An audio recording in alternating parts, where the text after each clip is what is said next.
একেবারে ফিল্মি কায়দায় একের পর এক জায়গায় চলছে গাছ কেটে পাচার করার ব্যবসা। না না, বৈধভাবে নয়, চলছে সম্পূর্ণ অবৈধ হিসেব অনুযায়ী।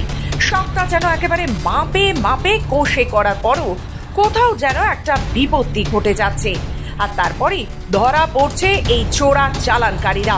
এর আগেও আমরা তুলে ধরেছি এমন বহু চিত্র। আর আজ ছবিটা বাঁকুড়ার রাধানগর রেঞ্জের অন্তর্গত বলরামপুর বিট এলাকায় রবিবার রাতে অবৈধ কাঠ পাচারের চেষ্টায় ধরা পড়ল একটি 10 টাকার লরি। স্থানীয় সূত্রে জানা গেছে, শাল কাঠ বোঝাই ওই লরিটি কাঁচা রাস্তায় আটকে পড়ে যায়।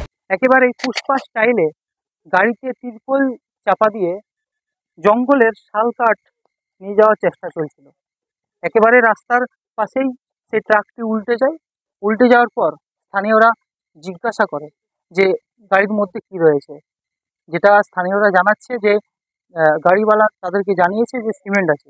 হঠাৎ করে আজ সন্ধ্যা থেকে দেখতে পাওয়া যায় যে এই গাড়ি থেকে কাঠ অন্যত্র জায়গায় কিন্তু সরিয়ে ফেলা হচ্ছে।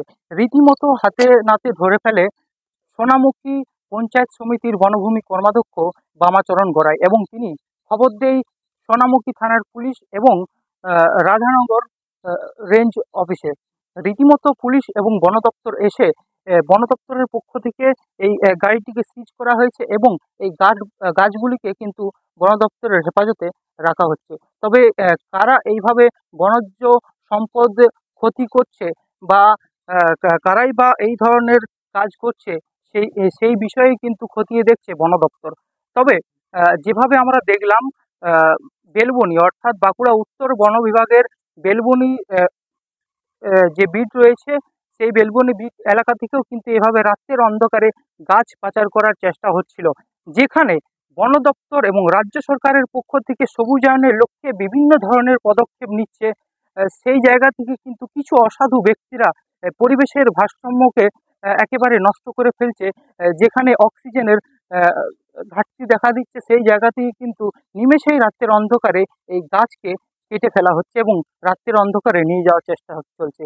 তবে সোনামুখী পঞ্চায়েতের বনভূমি কর্মাধ্যক্ষের যেটা দাবি যে এই গাছ নাকি অবৈধভাবেই নিয়ে যাওয়া হচ্ছে। তবে এই বিষয়ে বন দপ্তর কি পদক্ষেপ নেই সেদিকে এখন তাকিয়ে রইল এলাকার মানুষ। ট্রিপল দিয়ে ঢেকে কাঠ পাচার করার চেষ্টা চলছিল বলেই অভিযোগ। লরির চালক প্রথমে দাবি করে গাড়িতে সিমেন্ট বোঝাই রয়েছে, তবে পরে স্থানীয়দের তৎপরতায় সবটাই ফাঁস হয়ে যায়। বন দপ্তরের সূত্রে জানা গেছে, গাড়িতে কোনো বৈধ কাগজপত্রই ছিল না এবং প্রায় 35 ঘনমিটার বা MQ শাল কাঠ উদ্ধার হয়েছে। লরি চালকের দাবি অনুযায়ী গাড়িটি জামডোবা এলাকা থেকে জয়পুরের বৈতল এলাকায় যাচ্ছিল। জামডোবা থেকে লোড করেছি, ওই বৈতল রামদিয়া বৈতল যাচ্ছে। এই কাঠের কি কোনো বৈধ কাগজপত্র রয়েছে আমার কাছে? না, আমার কাছে কি কাঠ রয়েছে? ওই জ্বালানি, শাল জ্বালানি।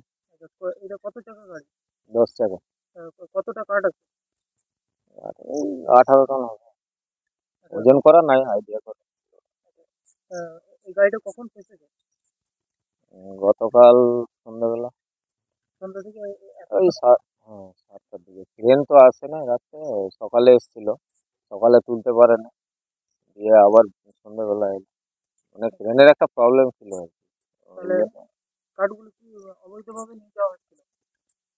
কোনো রকম ভাবে কি চালানো? না, আমার কাছে কাগজ নাই, ওর লোক ছিল, চলে গেছে সকালে। খবর পেয়ে রাধানগর, সোনামুখী ও বেলিয়াতোর রেঞ্জের আধিকারিকেরা ঘটনাস্থলে পৌঁছন এবং গাড়িটি আটক করেন। আমি এখানে লোকাল লোকের কাছে খবর পেয়েছি, এর রাত তখন 9:30 বাজে। আমার বিট অফিসার এখানে আছে বলরামপুরে, কর্মাধ্যক্ষ সাহেব এখানে ছিল, যে এরকম একটা গাড়ি ধরা পড়েছে জ্বালানি কাঠ, স্যার একটু আসুন। আমি খবর পেয়ে যথারীতি চলে আসছি ফিল্ডে।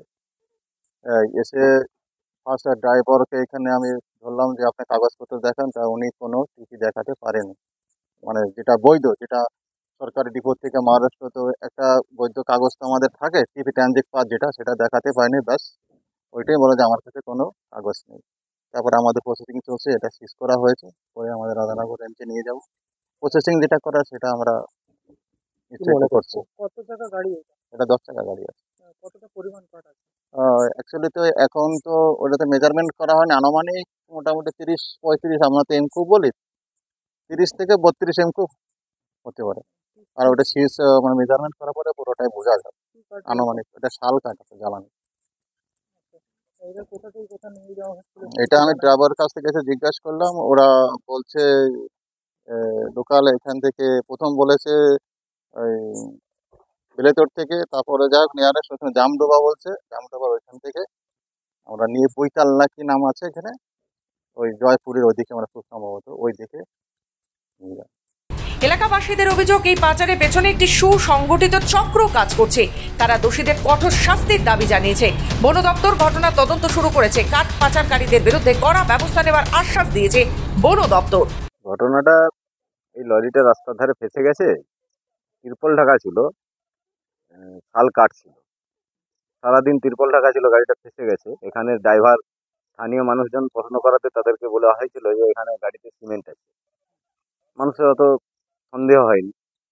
এই রাতের অন্ধকারে গাড়িতে ট্রাক্টরে করে গাড়িটা কাঠগুলোকে খালি করে অন্যত্র সরানো হচ্ছিল এবং স্ক্রেন দিয়ে গাড়িটাকে তোলা হচ্ছিল। এখানে স্থানীয় মানুষজনের সন্দেহ হয়তো আমাকে খবর করার পর আমি যথারীতি আমাদের স্থানীয় বিডিপি স্যার বলরামপুর, ওনাকে খবর করি এবং আমাদের রেঞ্জার সাহেব আছেন রাধানগর, ওনাকে খবর করি এবং আমি থানার আইসি সাহেবকে ব্যাপারটা জানাই। ওনারা যথারীতি আসেন এবং এসে বৈধ কাগজপত্র দেখতে চান। ড্রাইভার কোনো কাগজপত্র দেখাতে পারেননি। আমাদের সন্দেহ হয়েছে এটা কোনো মানে দুর্নীতি করে বা চুরি করে কাঠটা নিয়ে যাওয়া হচ্ছে। এই গাছ পাচারকারী চক্র কোথায় কিভাবে লুকিয়ে থেকে কাজ করছে, আদৌ কি তাদের কখনো শাস্তি হবে?